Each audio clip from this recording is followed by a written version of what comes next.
جاندار بے چودار قبیلے کا سردار ہے اور یہ قبیلہ اناطولیہ کا سب سے طاقتور قبیلہ ہے۔ دوستو، اس سیزن کے فتنے اورال اور ویسیلیوس کی شکل میں ہیں۔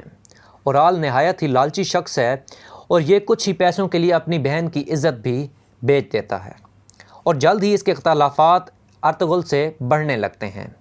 اس نے قبیلے کو خاطر خواہ نقصان پہنچایا اور قلعہ کاراچائسار کے صلیبی سردار ویسیلیوس کے ساتھ مل گیا، جس کا نقصان اسے اپنی جان کے ساتھ چکانا پڑا۔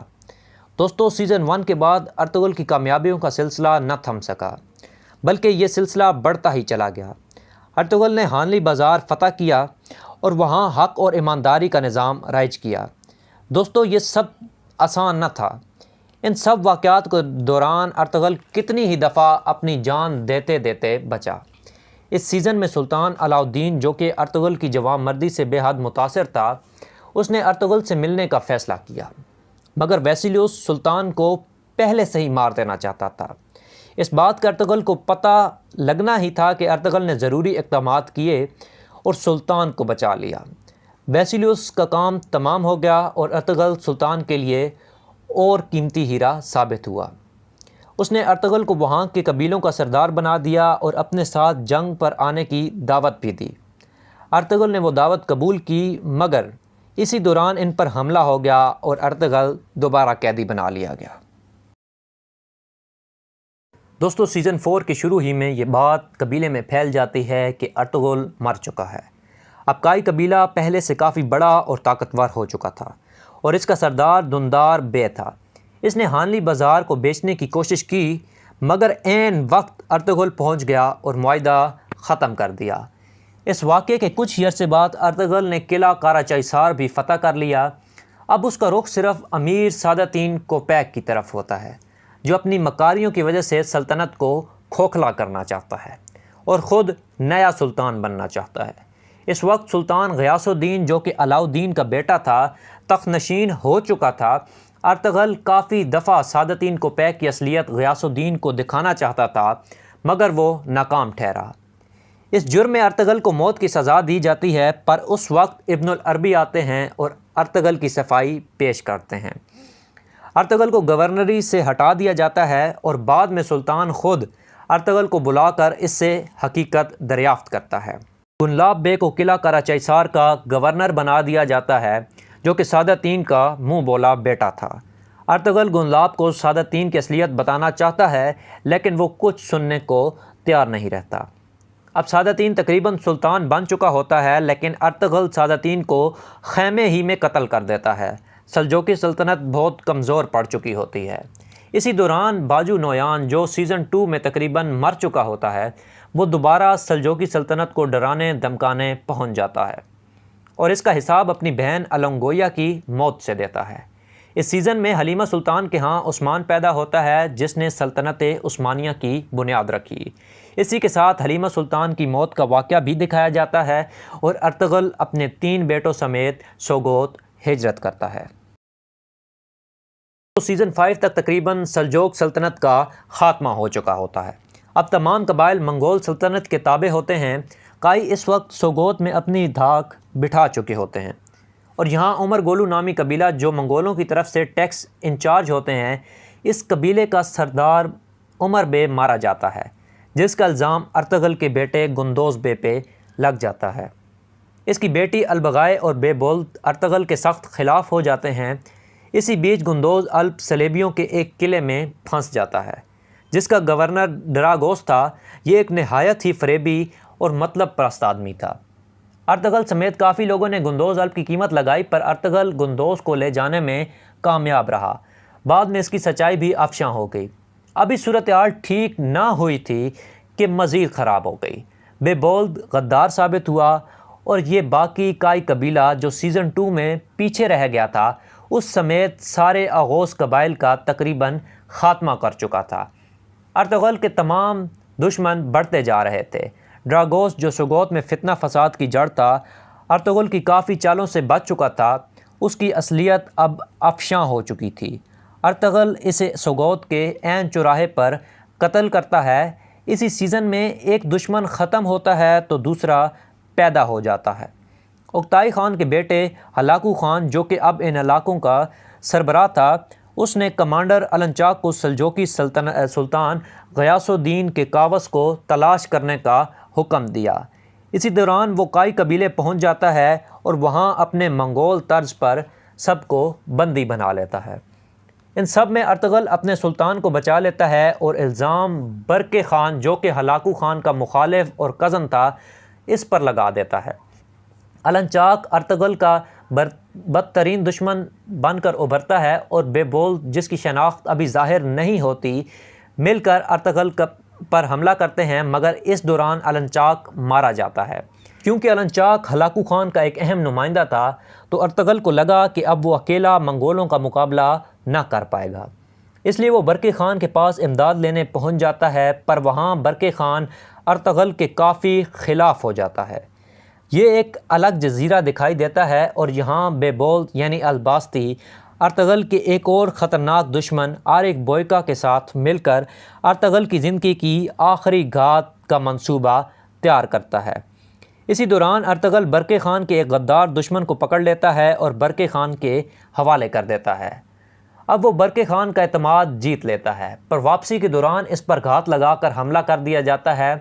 یہ سیزن کا سب سے دلچسپ حملہ ظاہر ہوتا ہے اور عین وقت برقے خان ارطغرل کا قرض اتار دیتا ہے۔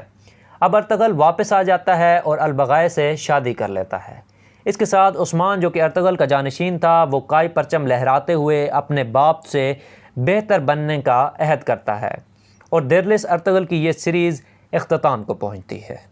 دوستوں مجھے امید ہے کہ آپ کو یہ ویڈیو ضرور پسند آئی ہوگی۔ اگر آپ کو یہ ویڈیو پسند آئی تو ضرور ہمارے چینل کو لائک کر دیجئے، سبسکرائب کر دیجئے اور ساتھ ہی ساتھ میں بیل کے آئیکن کو بھی ضرور پریس کر دیجئے۔ اس کے علاوہ آپ ہمیں کمنٹس کر سکتے ہیں جس میں آپ سجیشنز یا کچھ بھی جو آپ چاہتے ہیں کہ ہم تک پہنچے وہ آپ ہم تک پہنچا سکتے ہیں۔ آنے والے ویڈیو کے لیے دیجیے گا اجازت۔ اللہ حافظ۔